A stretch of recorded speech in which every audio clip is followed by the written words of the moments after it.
അതായത് ബസ് മിക്കവാറും ട്രിവാൻഡ്രത്ത് ഷൂട്ട് ഇതിപ്പോൾ നമ്മുടെ നിലമേലാണ്. ട്രിവാൻഡ്രത്ത് ഷൂട്ടിന് എപ്പോഴും ട്രെയിനിലാണ് പോകുന്നത്. അന്നേരം ഇതിന് മുമ്പ് ഒരു സീരിയൽ വർക്ക് ചെയ്യുമ്പോഴാണ് ഭാഗ്യലക്ഷ്മി വർക്ക് ചെയ്യുന്ന സമയത്ത് എൻ്റെ പൊന്നോ എന്നെ മുന്നിൽ വന്നാൽ പെട്ടു വിചാരിച്ചാൽ മതി. മീൻസ് എന്നെ കാണുമ്പോൾ ചിലപ്പം ഇപ്പം നമ്മുടെ ഈ ഒരു അപ്പിയറൻസ് ആണെങ്കിലും ഞാൻ അല്ലാതെ പക്ക ഇച്ചിരി കാണുമ്പോൾ ഒരു പാവം നാട്ടും പുറത്തുള്ളൊരു കുട്ടീന്നൊക്കെ തോന്നുന്ന രീതിയിലായിരിക്കും ഞാൻ ട്രെയിനിലൊക്കെ യാത്ര ഞാൻ അങ്ങനെയാണ്. അപ്പം ഒരു ദിവസം ഉണ്ടല്ലോ ഈ ഷൂട്ടിങ് കഴിഞ്ഞ് വൈകിട്ട് വരാം. ഞാനും അപ്പച്ചിയമ്മയുണ്ട്. അപ്പച്ചിയമ്മ എപ്പോഴും ഉണ്ടാവാറുണ്ട് ഷൂട്ടിന് വരുമ്പോൾ. ഞങ്ങൾ വരുമ്പോഴത്തേക്കും ടെറേസിൽ നിന്ന് ഇറങ്ങി ഇപ്പുറത്തോട്ട് കോട്ടയം സ്റ്റേഷനിലോട്ട് വണ്ടി ഇങ്ങനെ സ്ലോ ചെയ്യുക. അപ്പം ഞങ്ങൾ പുറകോട്ട് നടന്നു പെട്ടെന്ന് ഇറങ്ങാൻ വേണ്ടിയിട്ട്. അപ്പം ഇപ്പുറത്തെ കോച്ചിൽ പ്ലാറ്റ്ഫോമിൽ ഇറങ്ങി ബാക്കിലോട്ട് നടക്കുമ്പം ഒരുത്തൻ കയറി എന്തോ കമന്റ് അങ്ങ് ചെയ്യുക. എന്തോ കമന്റ് പറഞ്ഞു എന്നെയാണ് പറഞ്ഞത്. അപ്പൊ ഒരു ഗ്രൂപ്പ് ഓഫ് ആൾക്കാരുണ്ടായിരുന്നു. അതിനകത്ത് ഒരാളാണ് ഒരു 40-42 ഏജ് മേളിൽ വരും, 50-ക്കകത്ത് വരും ഇവരെല്ലാവരും. അപ്പൊ ഇയാൾ മാത്രമാണ് അരികിലിരുന്ന് കമന്റ് പറഞ്ഞത്. അപ്പൊ എൻ്റെ കയ്യിൽ ഇങ്ങനെ നടക്കുക, ഞാൻ ലഗേജ് ഉണ്ട്, ട്രോളി ഉണ്ട്, ബാഗ് ഉണ്ട്, അപ്പച്ചിയമ്മ അപ്പുറത്ത് അതുകൊണ്ട് ഇങ്ങനെ നടക്കുമ്പോൾ ഇത് കേൾക്കും. ഇങ്ങനെ പോയിട്ട് ഞാൻ ഇങ്ങനെ എന്നടാ നിനക്ക് നീ ഇപ്പൊ പറഞ്ഞ എന്നാ നീ പറഞ്ഞിട്ട് ഞാൻ അത് കേട്ടിട്ട് ഞാൻ തിരിച്ചു പോകുന്നുള്ളൂ എന്ന് പറഞ്ഞു. അങ്ങനെ കൂടുതൽ വിളച്ചിലെടുത്താൽ നിനക്ക് ആരാ ഏതാന്ന് അറിയാൻ മേല. മോൻ പിന്നെ ട്രെയിനെ കയറി പോകുകയായിരുന്നു. അത് എനിക്ക് ശരിക്കും ക്ലിയർ ആയില്ല. പക്ഷെ എന്നെ എന്തോ താങ്ങി സംസാരിച്ചതെന്ന് എനിക്കറിയാം. കാര്യം അവൻ സ്റ്റക്കായി, ഫ്രീസായി. ആള് ഫ്രീസായി, സ്റ്റക്കായി. കാരണം ഒരിക്കലും അവൻ പ്രതീക്ഷിച്ചില്ല. ടി.ടിയെ ഞാൻ വിളിച്ചിട്ട് പറഞ്ഞതേ ഇച്ചിരി ടി.ടി അവിടെ തന്നെ നിൽപ്പുണ്ടായിരുന്നു. അപ്പോൾ അതുവഴി നടന്നുപോയ ആൾക്കാരൊക്കെ ശ്രദ്ധിക്കുന്നുണ്ടായിരുന്നു. പറഞ്ഞിട്ട് ഞാൻ ഇതിങ്ങനെ വെച്ചിട്ട് തിരിച്ചുപോയി. പിന്നെ ഒരു ഇൻസിഡന്റ് എന്ന് വെച്ചാൽ ഒരു ദിവസം കാർ ഓടിച്ച് വീണ്ടും കാറുണ്ടെന്ന് പറയുന്നത് എന്റെ കാറല്ല, എന്റെ കസിൻ ചേച്ചിയുടെ ഒരു കാറായിരുന്നു, ആതിര ചേച്ചിയുടെ കാറായിരുന്നു. ഇതോടെ എറണാകുളത്തൊരു ഷൂട്ടിന് പോയതാണ്. അന്നേരം വെളുപ്പാങ്കാലത്താണ്. അന്ന് വനിതാ ദിനമായിരുന്നു. അത് ഞാൻ ഓർത്തില്ല. ഈയിടയ്ക്കല്ല, കഴിഞ്ഞ വർഷത്തെ വനിതാ ദിനത്തിന് എന്നാ ഞാൻ തിരുനക്കര അമ്പലത്തിൽ വെളുപ്പിന് ഒരു 3:30 ആയപ്പോൾ അമ്പലത്തിലേക്ക് തൊഴുത് കുളിച്ച് കുറിയൊക്കെ തൊട്ട് മാന്യമായി വസ്ത്രമൊക്കെ ധരിച്ച് അമ്പലത്തിൽ കയറി കുളിച്ചോ? കുളിച്ചിട്ട് തൊഴാൻ പോയി. നിങ്ങൾക്ക് കൗണ്ടറാണ് വേണ്ടതെങ്കിൽ അതിനു വേണ്ടി ഞാൻ സാഹചര്യം ഉണ്ടാക്കി തരാം. ഇപ്പൊ നമ്മളൊരു കഥയല്ലോ പറയുന്നത്. അപ്പം രാവിലെ കുളിച്ച് അമ്പലത്തിൽ പോയി.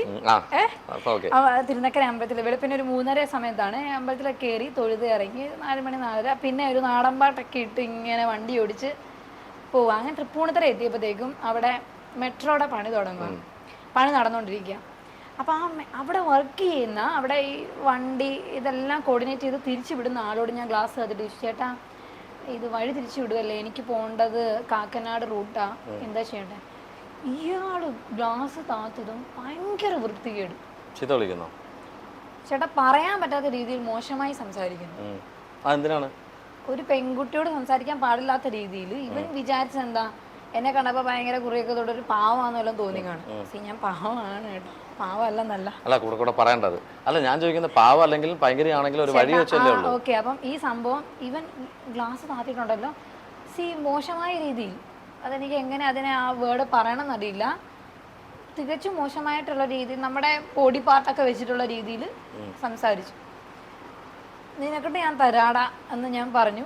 ഗ്ലാസ് കയറ്റിയിട്ട് അവിടെ ഇട്ട് വണ്ടി അങ്ങ് തിരിച്ചു. ഓട്ടോക്കാർ കുറച്ച് പേരുണ്ടായിരുന്നു. അപ്പം ഞാൻ ഈ ദേഷ്യപ്പെട്ട എന്താണെന്ന് അവർക്ക് മനസ്സിലായില്ല. എന്താ മോളെ ഞാൻ ഈ നിൽക്കുന്നവൻ ഇച്ചിരി വിഷയമാണെന്ന് പറഞ്ഞാൽ ഞാൻ വണ്ടി വളച്ചങ്ങ് പോയി. ഇത് വിചാരിച്ച് ഞാൻ പോയതാണ്, തിരിച്ചു പോയതാണ്. ഞാൻ കുറച്ച് ഒന്ന് ദൂരെ ഒരു 100 മീറ്റർ മാറി വണ്ടി ഒതുക്കിയിട്ടിട്ട് കൺട്രോൾ റൂമിൽ വിളിച്ചു, പോലീസിനെ വിളിച്ചു. ഞാൻ എൻ്റെ അടുത്ത് കിടക്കുന്നുണ്ടെന്ന്. ഞാൻ ലൊക്കേഷനെ വിളിച്ച് പറഞ്ഞു ഞാനൊരു 10-15 മിനിറ്റ് താമസിക്കും, കുറച്ച് പ്രശ്നമുണ്ടെന്ന് പറഞ്ഞു എത്താനായിട്ട് എന്ന് പറഞ്ഞു. സൂര്യ TV തന്നെ സീരിയൽ ചെയ്യുന്നതായിരുന്നു. സൂര്യ TV തിങ്കൾ കലമാൻ എന്ന് പറഞ്ഞ സീരിയൽ ചെയ്യുമ്പോഴാണ്. എന്നിട്ട് പോലീസുകാർ വന്നു. എന്നാന്ന് ചോദിച്ചു. അപ്പോൾ അടുത്ത ഷോട്ട് എന്നാന്നറിയാമോ? എൻ്റെ ഒരു പോലീസ് ജീപ്പ് പോന്നു, പൊട്ട് പുറകെ എൻ്റെ വണ്ടി പോന്നു. ഇവൻ അവിടെ തന്നെ നിപ്പുണ്ട്, ഇവൻ ഈ മെട്രോയുടെ. അപ്പം അങ്ങനെ എന്ന് പറഞ്ഞ് അടുത്ത ഷോട്ട് വണ്ടി പോകുന്നു, ഞാൻ തൊട്ട് പുറകെ പോകുന്നു. അപ്പം ഇവൻ അവിടെ തന്നെ നിപ്പുണ്ട്. ചെന്നു വണ്ടി ഇറങ്ങി. അപ്പം പച്ച ഡ്രസ്സൊക്കെ ഇട്ടിട്ട് തന്നെ ഇവൻ സെക്യൂരിറ്റി എന്തോ എങ്ങനെ വഴി തിരിച്ച് വിടുന്നതാണ്. അപ്പം ഞാൻ പറഞ്ഞു സാർ ദേ ഇവൻ എന്നോട് ഇങ്ങനെ മോശമായിട്ടുള്ള രീതിയിൽ സംസാരിച്ചു. അവൻ ഏതാണ്ടൊക്കെ അറിയണം. അപ്പം ഞാൻ ഓർത്തു അവൻ്റെ വീട്ടുകാരെയും കൂടെ ഒന്ന് വിളിച്ചിട്ടൊന്ന് അറിഞ്ഞേക്കാന്ന് വിചാരിച്ചെന്ന് പറഞ്ഞു. നീ അങ്ങനെ പറഞ്ഞോണ്ട? അയ്യോ സാറേ ഞാൻ അങ്ങനെ പറഞ്ഞിട്ടില്ല. അപ്പൊ എനിക്കെന്നാടാ തലയ്ക്ക് വട്ടാണോ? വഴിയെ പോയാൽ നിന്നെ വിളിച്ച് നിർത്തിയിട്ട് ഇങ്ങനെ പറഞ്ഞത് ഞാൻ ഇങ്ങനെ അങ്ങ് ചെന്ന് കുതിരി പിടിച്ച്. പക്ഷെ എന്നെ ഇപ്പൊ വേണ്ട. പോലീസുകാർ ഭയങ്കര സപ്പോർട്ടായിരുന്നു കേട്ടോ. അങ്ങനെ ഓട്ടോക്കാരൻ വന്നിട്ട് ഈ മെട്രോയിൽ വർക്ക് ചെയ്യുന്ന ഒരു സെക്ഷൻ ഡിപ്പാർട്ട്മെന്റിലുള്ള ഒരു എഞ്ചിനീയർ ആണെന്ന് തോന്നുന്നു. അയ്യോ പുള്ളി അങ്ങനൊന്നും പറയില്ല, പുള്ളി ഭയങ്കര മാന്യനാണ് നല്ല. ഞാനപ്പോ എന്നാ അപ്പൊ എനിക്കെന്നാ ഭ്രാന്താണോ? പോലീസിനെ വിളിച്ചിരുന്ന കാര്യം എനിക്കെന്നാ എനിക്ക് നട്ടക്കാട്ടം വെളുപ്പിനെ ഞാൻ ഷൂട്ടിന് അവിടെ എത്തണ്ട, ഞാൻ ഇത്ര റിസ്ക് എടുത്ത് ഇവിടെ നിൽക്കുന്ന എന്നത്തിനാ ഞാൻ ചോദിച്ചു. ഇവന് അങ്ങനെ സംസാരിച്ചു. അവനെ ഞാൻ തല്ലാൻ വരെ പിടിച്ച് പോലീസുകാർ ചോദിച്ചു എന്ത് വേണമെന്ന്. ഇവൻ്റെ ഡീറ്റെയിൽസ് ഒക്കെ എഴുതിയെടുത്തു. അപ്പോൾ എനിക്ക് ഷൂട്ടിന് പോകണമല്ലോ. ഞാൻ ഷൂട്ടിന് ചെന്നു. ഷൂട്ട് കഴിഞ്ഞ് എനിക്കൊരു ഉച്ച കഴിഞ്ഞപ്പോഴത്തേക്കും അന്നത്തെ ഷൂട്ട് കഴിഞ്ഞു. ഞാൻ നേരെ തിരിച്ചു വന്ന് തൃപ്പൂണിത്തറ പോലീസ് സ്റ്റേഷനിൽ ഡോറ് തുറന്നു പോയി. അപ്പം ഉച്ചയായപ്പോഴത്തേക്കും ഒരു ഉച്ച കഴിഞ്ഞപ്പോഴത്തേക്കും പോർഷനൊക്കെ തീർന്നു. പെട്ടെന്ന് ഷൂട്ട് തീർന്നു. ഞാൻ തിരിച്ചു വന്ന് പോലീസ് സ്റ്റേഷനിൽ വന്ന് പരാതി കൊടുത്തു. കംപ്ലൈൻറ്റ് എഴുതി കൊടുത്തു. അവൻ്റെ വീട്ടിൽ വിളിപ്പിച്ചു. കാരണം ഇത് അത്രയും ഞാൻ ചെയ്യാൻ കാര്യം എന്ന് വെച്ച് കഴിഞ്ഞാൽ എനിക്കായതുകൊണ്ട് അത് പ്രശ്നമില്ല. ഇങ്ങനെയുള്ള ഞരമ്പുരോഗം പിടിച്ചവന്മാർ പിള്ളേര് ആക്ച്വലി അയാള് ഈ സെക്സ് കലർന്ന വാക്കാണോ പറഞ്ഞത്, അതല്ലാതെ ചീത്തയാണ് വിളിച്ചത്. അത്രയും മോശമായിട്ട് സംസാരിച്ചു.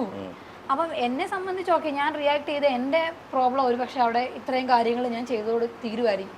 പക്ഷെ ഞാൻ അവിടെ ചിന്തിച്ചത്, പിന്നെ എനിക്ക് ചിന്തകൾ വന്നതെന്നു വെച്ചാൽ ഇവനെ പോലുള്ളവനവിടെ ജോലി ചെയ്യുന്നു, സ്കൂളിൽ പോകുന്ന പിള്ളേർ, കൊച്ചുകുട്ടികൾ, റിയാക്ട് ചെയ്യാൻ പറ്റാത്ത പെൺപിള്ളേര്, ഇവരുടെയൊക്കെ മെന്റാലിറ്റി എന്താ? ലക്ഷ്മി വണ്ടിയിൽ ഒറ്റയ്ക്കായിരുന്നു. ഞാൻ വണ്ടിയിൽ ഒറ്റയ്ക്കായിരുന്നു. കാരണം ഒറ്റ ദിവസത്തെ ഷൂട്ടുണ്ട്. ഞാൻ പോയിട്ട് എറണാകുളത്തല്ലേ, നമ്മുടെ കോട്ടയത്ത് നിന്ന് പോയിട്ട് അത് കഴിഞ്ഞ് തിരിച്ചു വരാം എന്ന് വിചാരിച്ചായിരുന്നു. അപ്പം ഞാൻ ചിന്തിച്ചത് എന്നാന്ന് വെച്ചാൽ, ഈ കുഞ്ഞു പിള്ളേര് ഇപ്പൊ ഇങ്ങനെ പറയാൻ തോന്നി ഇവനെ സംബന്ധിച്ചിടത്തോളം ഇവന് പ്രായമോ ഒന്നും ഒരു പക്ഷേ പ്രശ്നമല്ലായിരിക്കും. ഞാൻ അവനെ നല്ല പോലെ പറഞ്ഞു. ഞാൻ ചോദിച്ചു ഇയാളില്ലേ, ഈ എഞ്ചിനീയർ വന്നില്ലേ, ഇയാൾ ഇങ്ങനെയൊന്നും പറയില്ല. ഞാൻ ചോദിച്ചു നിന്റെ അമ്മയും പെങ്ങളെ ആണെങ്കിൽ നീ സമ്മതിക്കുവോടാ എന്ന് ഞാൻ ചോദിച്ചു. അവിടെ ചോദിച്ചു തന്നെ പോലീസുകാർ എന്നെ ഒതുക്കാൻ നോക്കുക. കാരണം എനിക്ക് അന്നേരം ഉണ്ടായ ആ ഒരു മാനസികാവസ്ഥയുണ്ട്. ഞാൻ നിന്റെ അമ്മയും പെങ്ങളെ ആണെങ്കിൽ നിനക്ക് പൊള്ളുകയല്ലേ, ഇത് എനിക്ക് എന്റെ കാര്യമാണ്, നീ പറയണ്ട. ഞാൻ പറഞ്ഞ അയാളവിടെ എഞ്ചിനീയറിംഗ് കണ്ട തോന്നുന്നു.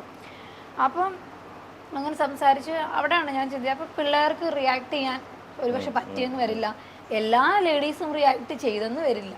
തീർച്ചയായിട്ടും അത് പക്ഷെ ഇപ്പൊ കൊച്ചു പിള്ളേരെയൊക്കെ സംബന്ധിച്ച് അവരുടെ മനസ്സിൽ അത് കിടക്കും.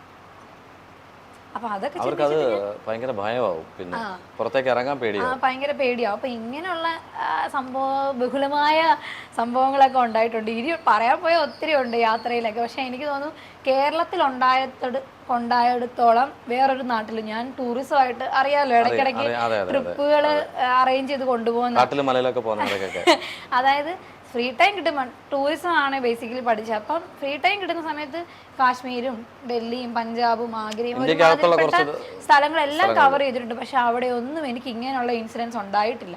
ഇതുപോലുള്ള ഇൻസിഡൻസ് ഉണ്ടായിട്ടില്ല. പക്ഷെ മോഷണം നടന്നിട്ടുണ്ട്, മൊബൈലൊക്കെ കട്ടോണ്ട് പോയിട്ടുണ്ട്, എൻ്റെ ഫോണും കൊണ്ടൊക്കെ പോയിട്ടുണ്ട്. ഐഫോണും S20 ഒക്കെ എടുത്തോണ്ട് പോയിട്ടുണ്ട്. ഇപ്പൊ S23 ആണോ?